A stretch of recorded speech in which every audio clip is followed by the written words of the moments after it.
I was really hoping the rain might be done with. What's even better than a sopping wet tent? A sopping wet tent covered in pine needles.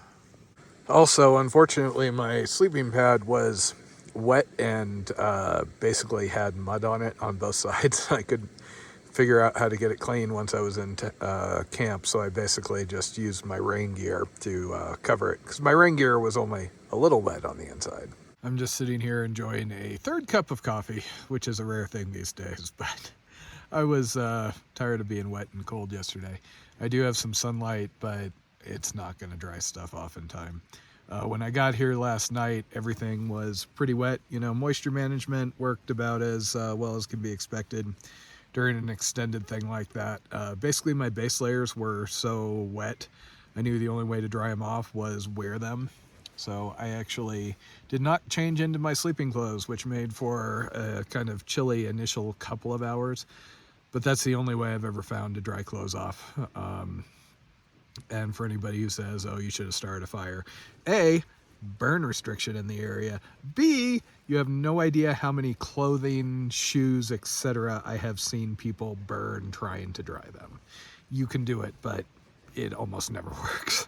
So I basically just added my puffy on the outside, and then I have my fleece, which was a little bit damp, and my base layer, which was pretty sweaty, wet, etc. And then on the bottom I have my long johns. My compression shorts have split. I have a new pair waiting for me down the hill in town, which is nice because that's the only way I avoid getting thigh chafe, because, you know, yeah, that's just how I'm constructed. And they split right where the thighs touch. So I'm going to be wearing my long johns out of here no matter how warm it gets, which is going to be quite unpleasant.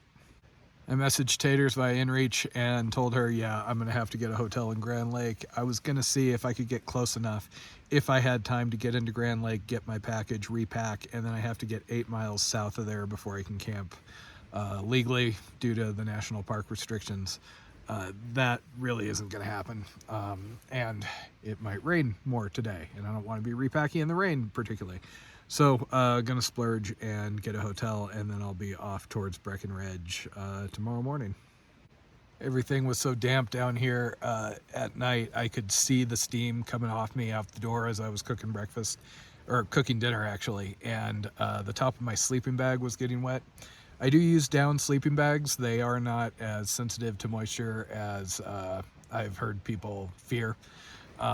I actually avoided down gear for a while because when I came through the wilderness class, there was somebody who said, oh yeah, you can't get down wet, you want to go synthetic, but down packs down, feels way better, etc., etc. But if the one problem is if it gets significantly wet and then I compress it down, the down will clump up and it's really hard to get to loft back up without access to like a side dryer and a bunch of tennis balls and things. So that is the one thing I will sometimes delay to dry my bag if it gets really wet. It generally only happens when, like last night, it's just so humid and sticky that there's moisture, you know, dripping off the walls. Fortunately, it seems to have improved a little bit this morning. I think it's just a factor of I'm in a canyon next to, you know, a couple of water sources. I really can't wait to get my fingerless gloves back. So last night I got to this junction at the dark and basically followed this off and on use trail. And eventually found this. Didn't like the fact those trees look like they may potentially fall. And I ended up eventually finding this. I actually started to set up over there, but there's other tree issues over there. It gets really hard to find a safe and secure campsite in these days of drought and beetle kill. So I am getting kind of a late start here. It's a little before 9. Yesterday just hammered the crap out of me, and that tends to result in a little later mornings. Plus, I did the math, and I was just a little too far out of Grand Lake to make it viable without a hotel. So I have about 15 miles or so to get to Grand Lake, where I'll be in a hotel tonight, dry everything off, resupply, etc., and then tomorrow morning leave for Breckenridge. And yes, that was the plan for Steamboat as well. I'm going to try and avoid eating any questionable items out of any delis this time. I actually do have a little over a day's worth of extra food on me right now, because when I left Steamboat, I hadn't realized that that whole little red line Rocky Mountain National Park loop was closed unless you go into Grand Lake first for the permit and the bear can. So I thought I was going to be able to do that, but that's okay. If I had ended up having to take a intent 0 due to that storm yesterday, that might have come in handy. I have a little bit of extra food no matter what, just because running out completely really sucks. Yesterday seems to have done kind of a number on my left knee. Not sure it's because I did some of that up and down without my hiking poles, because I had to keep my hands warm and have him out on the poles, even in the gloves. Can't keep him as warm. Or if it was just all the steep up and down, because that was basically all I had yesterday. Hopefully it does okay here. Otherwise, I can't afford to stay in town, so I'm gonna have to pack out a few extra days of food and just like sit off into the woods. I know people who like to do on-trail zeros. I tend to avoid them because I have, consumables I go through. Basically, if I'm going to be sitting still all day, I want to be either asleep or productive. Productive means being on my phone, and if I'm using my phone all day, that's going to eat through a lot of power, and power, it tends to be the limiter on these longer hauls.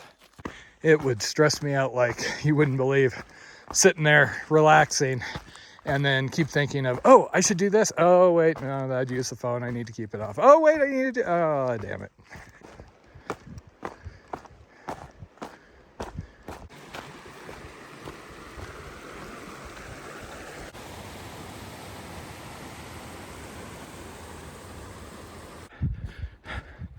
Okay, so this is where I was hoping to camp. And the exclusion zone. Also, my grandmother watches these, and I can't stand the thought of her like watching the video 3 times and just having to watch that like Raid Shadow Legends commercial endlessly. They actually live in a Sprinter that's like 140K. Hey, at least we're lucking out. We're getting hail instead of drops. I'll take this.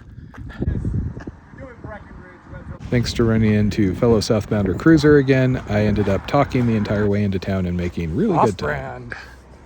The first stop was, of course, the post office, where I had to pick up my packet. In addition, in the last wilderness section, there had been a hiker who had lost a hat about a week ago. And as it turned out, I came across it, so I carried it out and then mailed it ahead to him.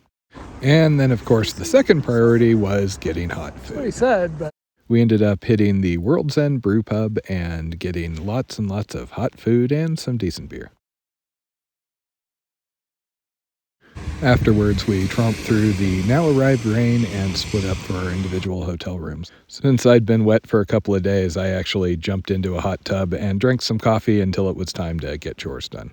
Unfortunately, my off-trail support girlfriend got something mixed up and only sent me 4 days of food instead of what I was anticipating. I need 6 to get to Breckenridge.